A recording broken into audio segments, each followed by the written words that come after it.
આ બિહારી છોકરી સાથે પ્રેમ થયો. આ ગુજરાતના અંકલેશ્વરમાં ગૂંજતા મશીનોના અવાજમાં ઘણી જિંદગીઓ પોતાના સપનાઓ માટે સંઘર્ષ કરતી હતી. એ જ શહેરમાં રાજ નામનો એક સાદો અને મહેનતુ છોકરો રહેતો હતો. તે કેમિકલ ફેક્ટરીમાં નોકરી કરતો. રોજ સવારથી સાંજ સુધી મહેનત કરીને પોતાના પરિવારનું ગુજરાન ચલાવતો. રાજનો સ્વભાવ શાંત અને સીધો હતો. પણ તેના દિલમાં એક અજાણી ખાલી જગ્યા હતી. કોઈ એવી વ્યક્તિની જે તેને સમજી, તેની સાથે વાત કરે અને જીવનને થોડું રંગીન બનાવે. એક દિવસ ફેક્ટરી પાસે ભાડાના મકાનોમાં નવા લોકો રહેવા આવ્યા. લોકોમાં ચર્ચા હતી કે આ પરિવાર બિહારથી આવ્યો છે, રોજગારી માટે અંકલેશ્વરમાં વસવાટ કરવા. એ પરિવારની પૂજા નામની એક દીકરી હતી. ગોરી તવસા, નિર્દોષ આંખો અને સરળ સ્મિત. પૂજામાં કંઈક એવું હતું જે પહેલી નજરમાં જ દિલ જીતી લે. તે પોતાના પિતાજી સાથે નાની કંપનીમાં કામ કરતી અને સાંજે ઘરે આવતી. શરૂઆતમાં તે શાંત રહેતી, આસપાસના લોકો સાથે ઓછું બોલતી. કારણ કે નવા શહેરમાં એડજસ્ટ થવું તેના માટે સહેલું નહોતું.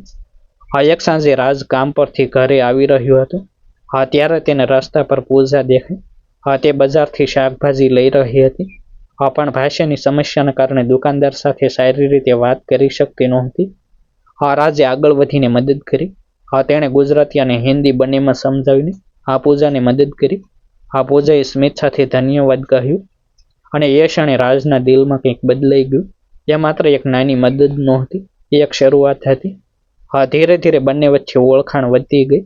રોજ સાંજે ગલીમાં મળવું, નાની નાની વાતો કરવી, એકબીજાના દિવસ વિશે પૂછવું, આ બધું તેમના જીવનનો ભાગ બની ગયું. રાજને પૂજાની સાદગી ગમતી, જ્યારે પૂજાને રાજની ઈમાનદારી અને કાળજી ભાવ ગમતો.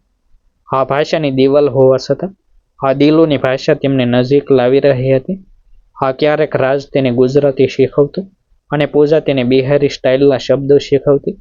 નાની નાની ક્ષણોમાં તેમનો સંબંધ ગાઢ થતો ગયો.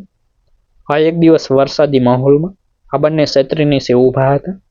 વરસાદના ટીપા જમીન પર પડતા અને વાતાવરણમાં એક અજાણી શાંતિ હતી. રાજે ધીમેથી પૂછ્યું, તને અહીં ગમે છે? પૂજાએ થોડું વિચાર્યું અને કહ્યું, શહેર નવું છે, લોકો નવા છે, પણ હવે થોડી આદત પડી રહી છે. ત્યારબાદ તે થોડું સ્મિત કરીને બોલી, કદાચ કારણ કે તું અહીં છે.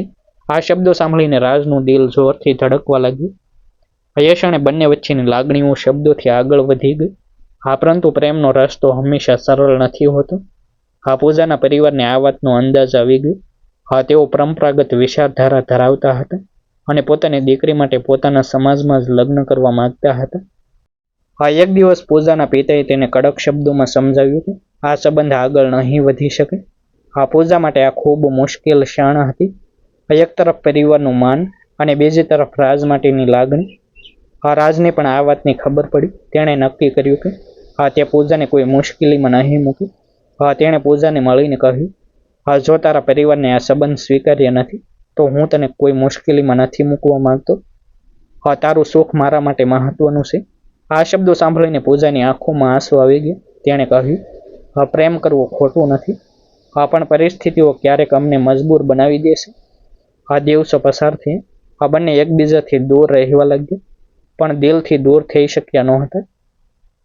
એકબીજાની યાદો, વાતો અને સ્મિત, આ બધું જ તેમની સાથે હતું. અંતે પૂજાએ હિંમત કરી અને પોતાના પરિવાર સાથે ફરી વાત કરી. તેણે સમજાવ્યું કે રાજ એક સારો માણસ છે, મહેનતુ છે અને તેને સાચો પ્રેમ કરી છે. શરૂઆતમાં વિરોધ થયો, પણ સમય સાથે તેના માતા પિતા નરમ પડ્યા. તેમણે રાજને મળવાનો નિર્ણય કર્યો. જ્યારે રાજ અને પૂજાનો પરિવાર મળ્યો, ત્યારે રાજે પોતાની ઈમાનદારી અને સાદગીથી બધાનું દિલ જીતી લીધું. તેણે કહ્યું કે તે પૂજાને ખુશ રાખશે અને તેના સપનાઓને સાથ આપશે. અંતે પૂજાના પિતાએ કહ્યું, જો તું મારી દીકરીને સાચે ખુશ રાખી શકે તો મને કોઈ વાંધો નથી. આ શબ્દો સાંભળીને બંનેના ચહેરા પર ખુશી છવાઈ ગઈ.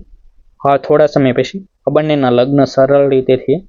અંકલેશ્વરની એક ગલી જ્યાં તેમની ઓળખાણ શરૂ થઈ હતી, આજે તેમની નવી શરૂઆતનો સાક્ષી બની. બે અલગ રાજ્યો, બે અલગ સંસ્કૃતિઓ, પરંતુ એક જ દિલની લાગણી. રાજ અને પૂજાની કહાની એ સાબિત કરે છે કે પ્રેમને કોઈ સરહદ નથી હોતી. સાચો પ્રેમ હોય તો ભાષા, સંસ્કૃતિ અને પરિસ્થિતિઓ પણ તેને રોકી શકતી નથી. આજે તેઓ એક સાથે પોતાના જીવનમાં આગળ વધી રહ્યા છે. નાની નાની ખુશીઓમાં આનંદ શોધતા એકબીજાનો હાથ પકડીને દરેક મુશ્કેલીનો સામનો કરતા.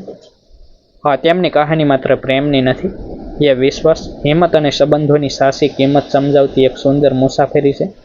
આ સ્ટોરી કાલ્પનિક છે, જેની દરેક મિત્રોએ નોંધ લેવી